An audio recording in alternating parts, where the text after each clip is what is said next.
Assalamualaikum warahmatullahi wabarakatuh. Perkenalkan nami Abi Sulistiawanti, Abi di kelas 12 IPS 3. Abi bade mempresentasikan berlima tentang suri tauladan 4 imam madhab fikih. Di antaranya ada Imam Hanafi, Imam Maliki, Imam Syafi'i, dan juga Imam Ahmad. Yang pertama adalah Imam Abu Hanifah. Biografi Imam Abu Hanifah: Nu'man bin Sabit bin Marjuban atau Abu Hanifah lahir di kota Kufah pada tahun 80 Hijriah atau 699 Masehi dan wafat di kota Baghdad pada tahun 150 Hijriah atau 767 Masehi. Beliau tumbuh di dalam keluarga yang kaya dan soleh. Ayahnya, Sabit, merupakan seorang pedagang sutra yang masuk Islam pada masa pemerintahan Khulafaur Rasyidin. Sejak kecil, beliau sudah hafal Al-Quran. Hingga pada bulan Ramadan, Abu Hanifah bahkan bisa menghatamkan Al-Quran berkali-kali. Imam Abu Hanifah pergi ke Kufah menuju Mekah untuk menunaikan ibadah haji dan berziarah ke kota Madinah. Dalam perjalanan ini, beliau berguru kepada Athab bin Abi Rabah, ulama terbaik di kota Mekah dari generasi tabi'in. Di antaranya 7 orang dari sahabat tabi dan 93 orang dari kalangan tabi'in dan sisanya dari kalangan tabi'at dan tabi'in. Dan beliau pun dikenal dengan ulama yang terbuka. Kisah Imam Abu Hanifah yang perlu diteladani: 1. Saling memuji dan berbaik sangka. Yang kedua, bersikap terbuka dan mau menerima kritikan. B. Imam Malik bin Anas.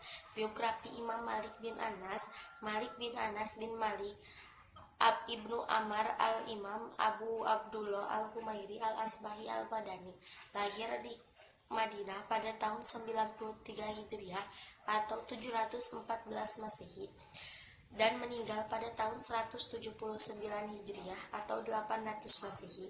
Beliau adalah pendiri madhab Malik yang ahli di bidang fikih dan hadis. Beliau juga merupakan penyusun kitab Al-Muwatta yang menghabiskan waktu 40 tahun dan kitabnya telah diperlihatkan kepada 70 ahli fikih di Madinah. Anas, ayah beliau, merupakan periwayat hadis dan kakeknya beliau adalah ulama dari kalangan tabi'in. Imam Malik merupakan pribadi yang tekun. Saat masih kecil, Imam Malik sudah hafal Al-Quran, lalu beliau beralih menghafal hadis setelahnya. Selain menghafal, Imam Malik juga rajin belajar ilmu fikih. Beliau belajar ilmu fikih kepada Rabi'ah bin Abdurrahman. Dengan tekunan tersebut menjadikan beliau pribadi yang berpengetahuan luas.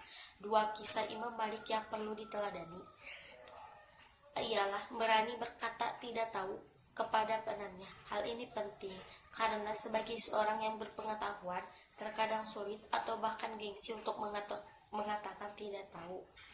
C. Imam Syafi'i.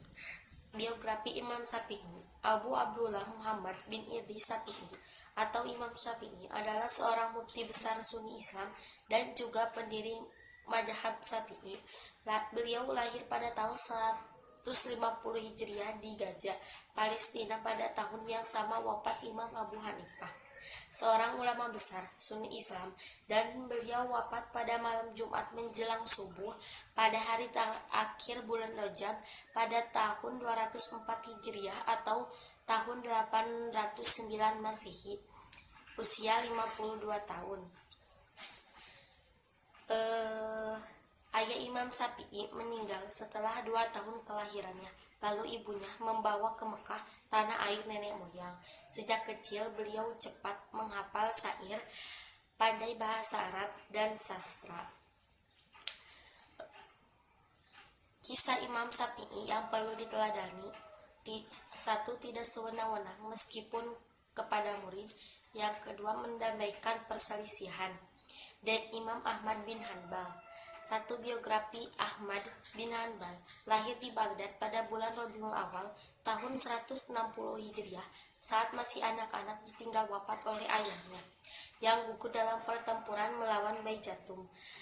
Imam Ahmad bin Hanbal wafat setelah menderita sakit 10 hari dan meninggal di siang hari pada tanggal 22 Rabiul Awal tahun 241 Hijriah atau 855 Masehi.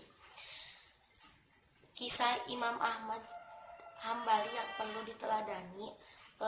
Dia dikenal sebagai seorang pemuda yang cerdas dan gigih dalam menuntut ilmu. Pernah ada orang yang mempertanyakan kegigihannya. Ia berkata, "Sampai kapan engkau terus mencari ilmu pengetahuan, padahal engkau kini telah mencapai kedudukan mulia di antara pencari itu?"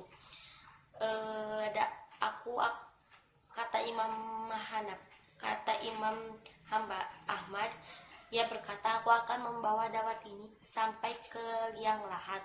Artinya ia tidak akan berhenti mencari ilmu hingga ajal menemuinya.